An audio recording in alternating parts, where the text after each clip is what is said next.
1991. That was the year my parents moved into our house. It was quite small at first, but they built an entire new section, including a crawl space. The family that lived here before us had 3 sons, Tommy, Danny, and Gary. They had these shelves for all of them in the basement, all labelled with permanent marker. I recently took pictures, which you can see below, of the 3 shelves. I started searching in their boxes to see if I could find anything. My stepbrother and I were searching through all of them for 2 hours, but all we found were 3 boxes of bullets. There was one last box we hadn't checked. Don't ask why we were doing this, because I don't have a clue either. We were bored out of our minds, and then my stepbrother said, "Hey, let's go into the basement." And so we went down into the basement and started looking through boxes and such. Tommy's box was the one we hadn't checked. I reached my arms up so I could get a hold of it and brought it down. We looked through for a couple of seconds and found a doll. 2007. I was 8. My sister and I found the doll in the basement. It was a little porcelain doll, pale, very pale. It had blue eyes, but the pupils were white. It didn't have a dress, or feet for that matter. Its feet were broken off, and it really didn't look right. Its hair was blonde, and it felt very real actually. We had a neighbour. He was my friend, my sister's friend as well. We all would chase each other with the doll. It was just an innocent little game we would play sometimes. We called the doll Scary Lady. My mother would always bring it back down to the basement because she didn't want some dusty, old porcelain doll sitting around. Now, in this basement, there were 2 sections. The crawl space, which was right under the living room, and the actual basement that has been there for 50 years. And I mean basement. Not your typical finished basement that has a couch and all of that. This is the real deal, with all the brick walls surrounding loads of crap in the middle, with a stone cold floor of cement. 2014. I was brushing my teeth and I went over to the hallway upstairs and saw on top of a tall bureau the doll. I laughed quietly to myself as it brought back lots of memory from my early childhood years. I picked it up and put it on my bed. It was on my computer for a while, until I got curious and a little afraid. There was something off with the fact that it was up here, upstairs, not in the basement. I remembered that my mother would always put the doll back in the basement because she didn't want some dusty old porcelain doll laying around the house. Why was it up here? I asked my mum, and she replied saying that she doesn't know what doll I'm talking about. "You mean you don't remember?" I asked. "No, although there was that one doll you guys would always leave on the floor in the hallway," she replied. "Okay, so why did you bring it back up?" I asked. "No, I haven't seen the doll in years," she said. About 1 week later, I was pouring myself a glass of water, but the sink wasn't really working great. When I tried to twist the handle, it started spitting water out slowly, then fast, in that pattern. I figured it had to do with our filter, since it's old as this house. So I went down to the basement, and the filter was the issue. I just had to twist something a little bit because it was loose, therefore causing that weird spitting pattern. I thought, while I'm down here, I could just kind of look around for a minute, mainly because I haven't been down here in a while. I looked into the crawl space. It looks like something out of a horror movie, my mother would sometimes say.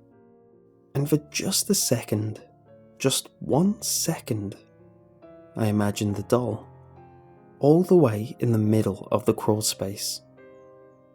I gasped at the thought. Seriously, I could see it in my mind. It would look just perfect, like it lived there.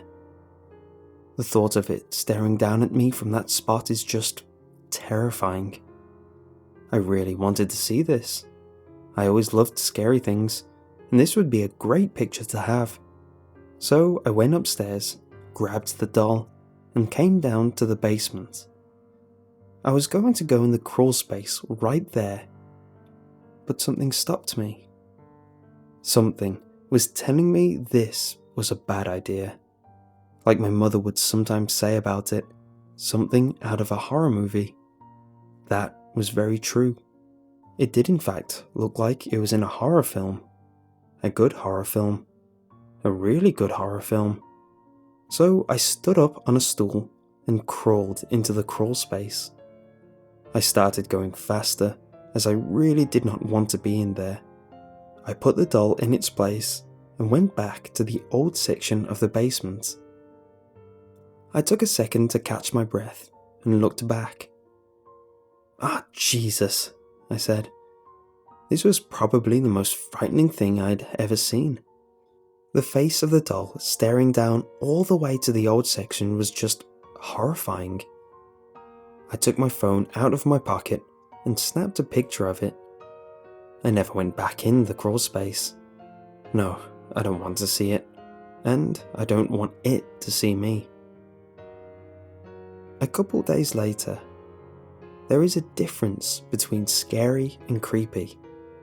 In some cases, this was a creepy situation, but I find that this is more scary than creepy.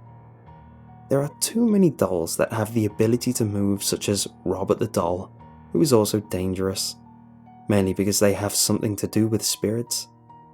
This doll that I have in my basement right now, in that very spot of the crawl space, could be like those dolls, but it also might not be. I actually don't know. Well, what I do know is that this has been causing me a lack of sleep. All I can think of is the doll, just sitting there, staring down the crawl space. It belongs in there. Sometimes when my sister and I are watching a movie on the TV in our living room, I realize that the doll is right under us. Sometimes when I come back from school and I want to play the piano in the living room, I remember the doll is right under me. Sometimes when I go out the door in the living room, I remember the doll is right under me. It's very hard to get out of my head. It might be in the basement and not in the house, and it might not be haunted, but it's still the only thing I think about night and day. At some point, I'm going to go down there and throw the doll in the trash. It serves no purpose being here anymore. It's not even nostalgic to look at, because the only memory it'll make me think of is the one I'm living in. I want to show this to someone. My stepbrother, he'll be here in an hour. I can tell him about this. When he arrived. "Hey, come here," I said. "Oh hey, what's up?" he replied. "I need to show you something. Come with me." We walked down the stairs to the basement. I twisted the light bulb and walked over to the opening of the crawl space. I was walking backwards though, looking at him, telling him all about how I had found the doll on that bureau and how the sink wasn't working, so I went down to the basement. I turned around. "Where is it?" I said. "Where's what?" he replied. "The doll!" I yelled back at him. He was confused why I was mad. I wasn't. I was afraid. I know I hadn't told anyone but my mother about this doll, especially where I had put it, which was all the way down in the 30-foot long crawl space, which no one taller than 5 feet could crawl into. I started breathing a little faster, then a little faster. Of course, the question was not forgotten. I still ask myself this. Did it move?